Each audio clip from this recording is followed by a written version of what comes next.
몇백 년 전 끔찍한 기근이 나라를 휩쓸었던 적이 있었습니다.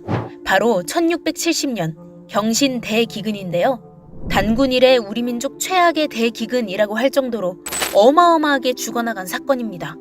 당시 전국 인구가 공식적으로는 516만 명이었는데 한 관료의 보고에 따르면 경신 대기근 때 굶어 죽은 사람만 무려 100만 명. 기록만 놓고 보면 5명 중에 1명이 죽은 거나 마찬가지였죠. 그런데 이게 겨우 2년 동안 벌어진 일인 거야. 살벌하죠? 실제로 조선왕조실록을 보면 이런 말이 한 줄 나와 있는데요. 무슨 말이냐면 차라리 임진왜란 때가 더 나았다는 거야. 이렇게 전쟁보다도 무서웠던 대기근.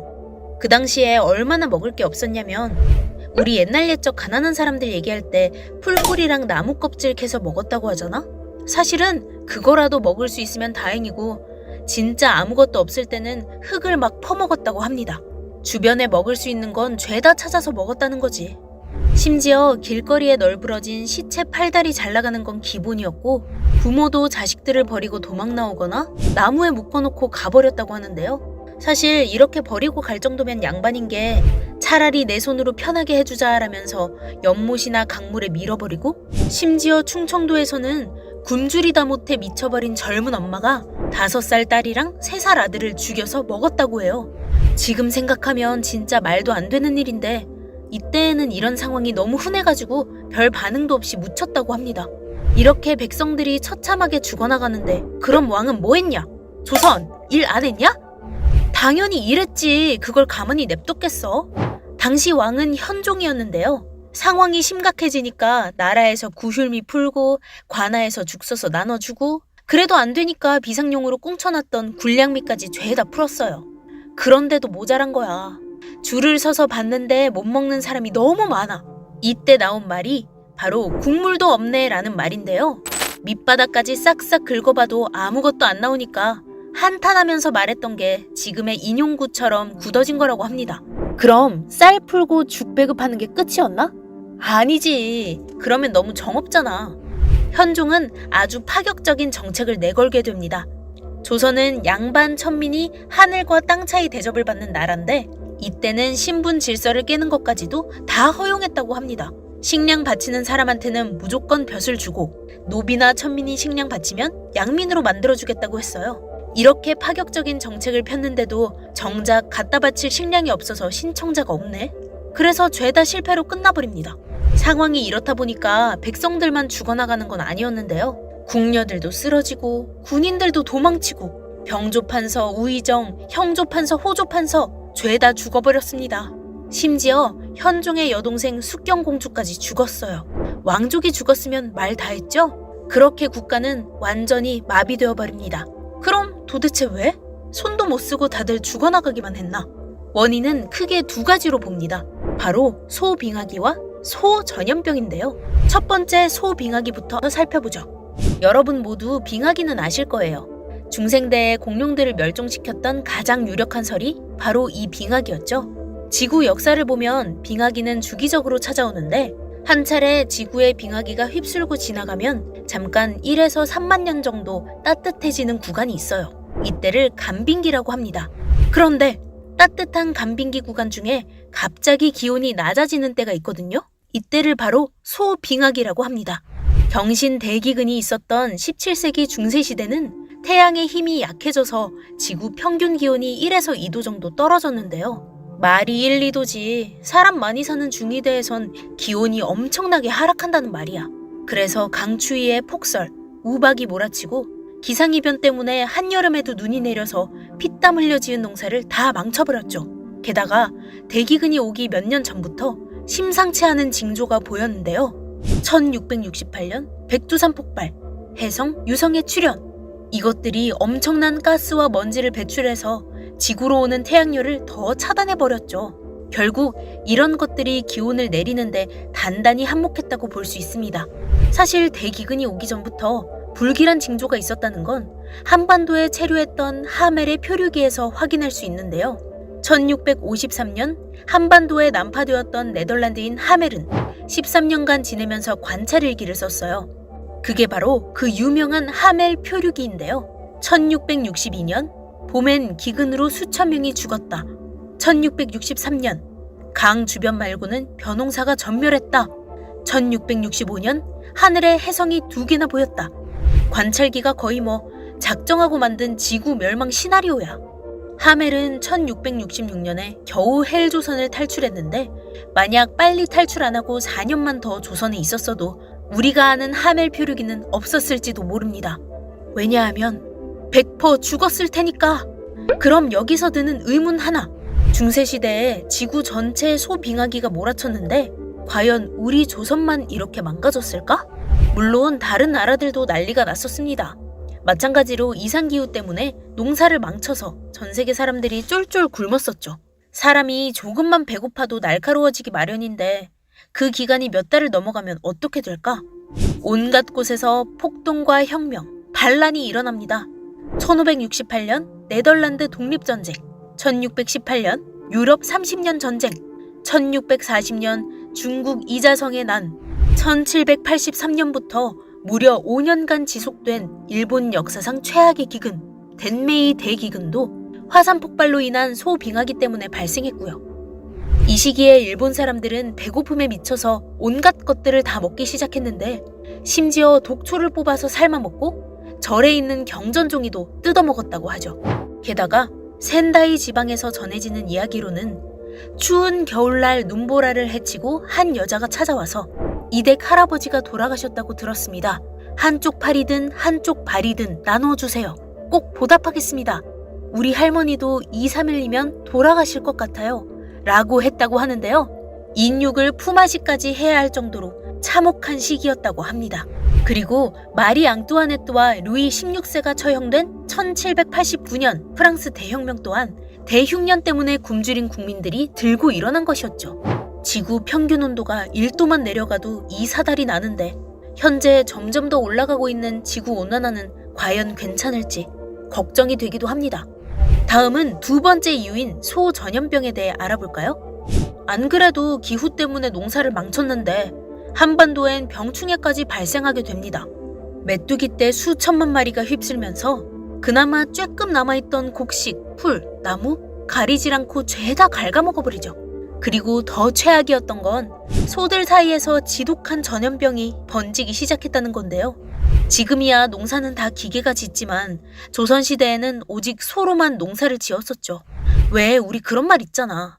소는 농사일 해야 하는 귀중한 존재, 집안의 가보라서 잔칫날에나 겨우 먹을 수 있을까 말까 했던 게 소라고. 바로 이 소가 전염병에 걸려서 픽픽 쓰러지기 시작한 거야. 이렇게 죽은 소는 무려 4만 마리가 넘었다고 하는데요. 소 한 마리가 대략 사람 10명분의 일을 하는데 얘네들이 다 뒤져버리니까 농사일을 할 수가 없어요.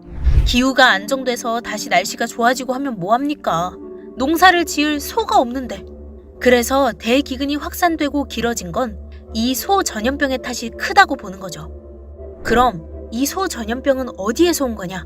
바로 전쟁의 영향 때문이었는데요. 1592년 임진왜란, 1627년 정묘호란, 1636년 병자호란, 반세기 동안 벌어진 큼직큼직한 전쟁들로 인해서 한중일이 모두 진득하게 얽혀버렸죠. 그러면서 대규모의 군사와 가축들이 이동했고 이를 통해 전염병이 확산되었던 겁니다. 특히 여진족, 즉 후금의 세력이 커지면서 만주에 대규모 농장을 설치했다고 하는데요. 여기에 명나라, 몽골, 조선에서 포획한 가축들을 집단으로 거주시켰다고 합니다. 이게 문제가 되는 게 뭐냐면 서로 다른 환경에서 자란 애들을 한 곳에 몰아넣는다는 점인데요. 이 과정에서 병원체들이 접촉하면서 전염병을 생겨나게 했을 거라고 추측하고 있습니다. 아무튼 그렇게 소가 죽고 그 다음엔 돼지나 닭이 죽고 개도 죽고 온갖 가축이 죽는데 사람도 배가 고프니까 병 걸려서 죽은 소라도 파먹는 거야. 그렇게 사람에게도 전염병이 퍼지기 시작합니다. 사실 경신 대기근 때 사람이 많이 죽은 이유가 굶어서 죽은 것도 물론 많겠지만 역병 때문에 아파서 죽는 사람도 많았는데요. 아까 말했던 현종의 누이, 숙경공주도 병 때문에 사망했죠. 전염병이 창궐하더라도 사람들 면역력만 버텨주면 그래도 나았을 텐데 오랜 시간 동안 제대로 못 먹고 살다 보니까 체력도 약해지지, 길거리에 쌓이는 시체들 처리도 못해서 위생 환경은 엉망이지, 온갖 것들이 시너지를 이루면서 초토화를 시켜버린 거야. 한여름엔 눈 내리고 엄청난 태풍이 몰아치고 겨울엔 눈이 3m나 쌓일 정도로 최악이었던 날씨에 더해 대기근과 전염병의 콜라보까지 합세하며 대환장 조선 땅을 만들어내버린 거지. 국가 시스템은 이미 마비됐고 희망이 없던 백성들은 집을 버리고 떠돌아다니기 시작해요. 아무리 국어를 해도 식량이 너무 부족하니까 나눠주는 사람은 거의 없다고 해도 무방하죠. 결국 사람들은 굶주림과 추위를 버티지 못하고 서로의 것을 빼앗고 훔치기 시작합니다. 당장 살아야겠으니까 길거리에 널려있는 시신의 옷을 벗겨 입고 심지어는 무덤까지 파서 관을 부숴 불을 때웠다고 하는데요. 목숨이 간당간당한 상황에서는 유교 사상이니 천륜이니 그런 걸 생각하는 것조차 사치였습니다. 이렇게 대기근이 심각해지다 보니까 심지어 영의정이 이런 말까지 하는데요. 기근의 참혹함이 팔도와 똑같아 백성들의 고통이 끝없고 국가의 존망이 결판났습니다. 영의정이 누굽니까? 조선시대 최고 관직, 왕 바로 및 총리. 이런 사람이 국가의 존망이 결판났다라고 얘기한다는 건 나라가 망했다고 선언하는 거랑 다름없거든요. 그래서 현종은 고심 끝에 아이디어를 생각해냅니다. 바로 청나라에서 식량을 수입해오자는 거였죠. 지금 당장 조선에서 농사를 지을 수가 없으니까 급한 대로 쌀 몇만 석이라도 사오면 다음 추수 때까지는 버틸 수 있지 않을까 하는 생각이었던 거지. 그런데 그것조차 실패로 돌아갑니다. 왜냐? 대신들이 쌍수를 들고 반대했어요. 어떻게 오랑캐의 도움을 받냐 이거지. 특히 병자호란 때 인조가 남한산성에서 항전하다가 청태종 앞에서 머리를 박는 삼전도의 굴욕을 당했었잖아요. 더 이상의 굴욕은 없다 라고 단단히 못 박은 대신들은 현종이 아무리 간곡하게 설득해봐도 목숨보단 자존심을 더 우선시했다고 합니다.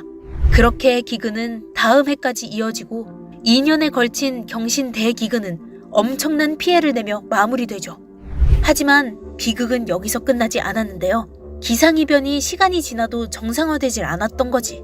이때도 가뭄, 우박, 폭우, 전염병이 연달아 일어났고 추울 때 덥고 더울 때 추운 이상기후가 반복되었다고 하죠. 이것 때문에 24년 후 1695년에 또 한 번 더 역대급 재난이 닥칩니다.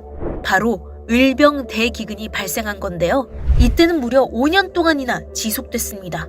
공식적으로는 140만 정도 죽었다고 하는데 사망자가 전체 인구의 25에서 33%였다고 하니 거의 조선판 흑사병이라고 해도 과언이 아니었던 거지.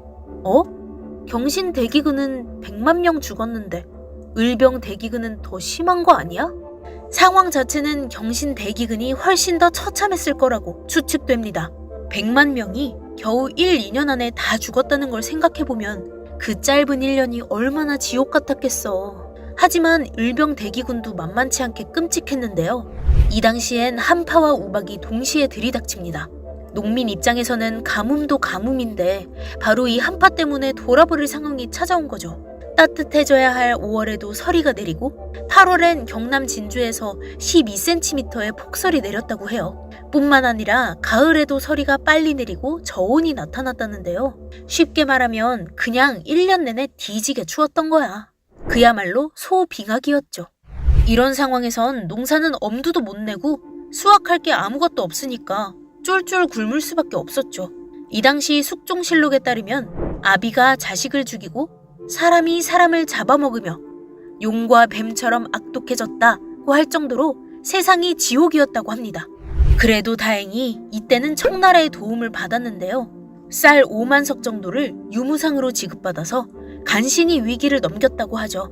경신 대기근 때도 도와달라고 안 했었는데 자존심을 잠시 접어두고 원조를 요청했을 정도면 을병 대기근도 만만찮게 상황이 심각했다는 걸 알 수 있죠. 그런데 웃긴 건 이 와중에도 끝까지 자존심을 포기하지 못했다는 건데요. 일단 받아먹을 거 다 먹고 훗날 기록에는 청나라에서 썩은 쌀을 보냈다라고 써버린 거야. 게다가 노론 강경파들은 쌀을 들여온 실무자를 파직하라고까지 했는데요. 아니 실무자는 무슨 죄야? 시키는 대로 했을 뿐인데. 그 정도로 청나라에서 쌀을 받은 걸 치욕이라고 생각했던 거죠. 실제로 경신 대기근이 역사에 제대로 기록되지 않은 이유는 왕을 포함한 지배층들이 감췄을 거라는 설이 있는데요. 왜냐하면 자기들이 제대로 컨트롤을 못한 거니까 흑역사를 후손에게 남기고 싶진 않았겠지. 그리고 살아남은 나머지 사람들 또한 그때의 기억이 너무 끔찍해서 빨리 잊어버리고 싶었을 겁니다. 그 결과 이렇게 어마어마한 스케일의 사건인데도 교과서나 역사에선 잘 다뤄지지 않았죠. 그래서 한 세대 만에 2번에 걸친 대기근이 우리에게 남겨준 것은 무엇이냐? 생각보다 긍정적인 방향으로 바뀐 계기가 됐습니다. 바로 우리가 아는 상평통보, 엽전이요. 대기근으로 국고가 바닥나고 나서부터 그걸 메우려고 발행했던 건데요. 이후 조선 말까지 굉장히 활발하게 사용된 화폐죠. 또한 백성들의 피땀을 빨아먹던 조세가 개혁됐는데요. 바로 대동법이 등장합니다. 원래는 각 지역의 특산물이나 귀한 것들로 세금을 걷었었는데 대기근을 한 번, 아니 2번이나 겪고 나니까 세금을 곡식과 돈으로 통일시켜버려요. 과세 기준도 원래는 집집마다 다 걷었었는데 토지 크기로 기준이 바뀌어서 가난한 사람은 적게, 부자는 세금을 더 많이 내도록 바뀝니다. 이로 인해서 많은 백성들이 숨통을 좀 트게 됐는데요. 화폐도 만들고 조세도 개혁하니까 유통이 활발해져서 상업자본이 생겨나게 됩니다. 이뿐만이 아닙니다. 결국 대기근은 쌀이 절대적으로 부족해서 생긴 문제였잖아? 어떻게 하면 쌀을 최대한 많이 수확할 수 있을까 고민하다가 모내기 이양법이라는 방식을 발견해내죠. 원래는 직파법이라고 논에 씨를 직접 심어서 길렀었거든요. 그런데 이양법은 모판에 따로 씨를 심어서 기른 다음에 어느 정도 자라면 그걸 논으로 옮겨 심는 거예요. 오늘날에도 그 방법을 사용할 정도로 굉장히 혁신적인 발견이었는데요. 이양법이 좋은 이유는 모를 따로 키우는 동안 논에 다른 작물을 키울 수가 있어요. 이렇게 논에 2번 키울 수 있는 걸 이모작이 가능하다고 하는데 그러면 같은 논이어도 생산량은 2배가 넘게 되죠. 이를 통해서 서서히 인구가 회복될 수 있게 됩니다.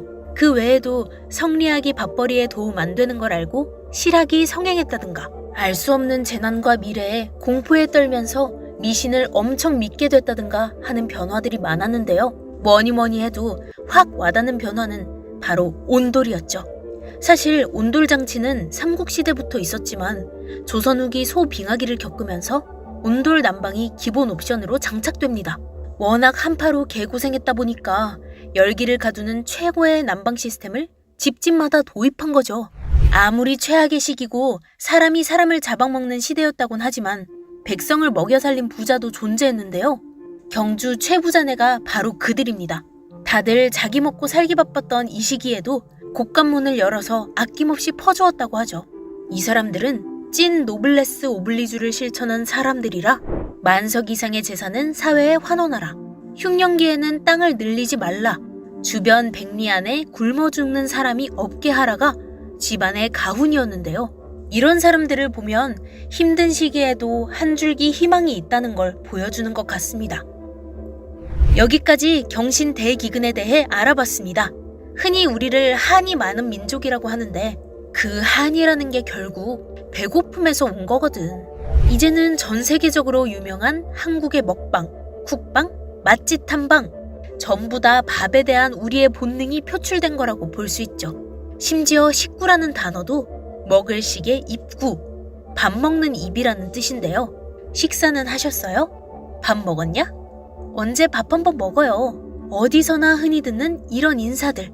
이젠 조금 다르게 들리지 않나요? 먼 옛날부터 우리 DNA에 각인된 트라우마가 지금까지도 서로의 안부를 밥으로 확인할 만큼 진하게 남아있는 게 아닐까요? 지금까지 지식똥개의 똥개였습니다. 감사합니다.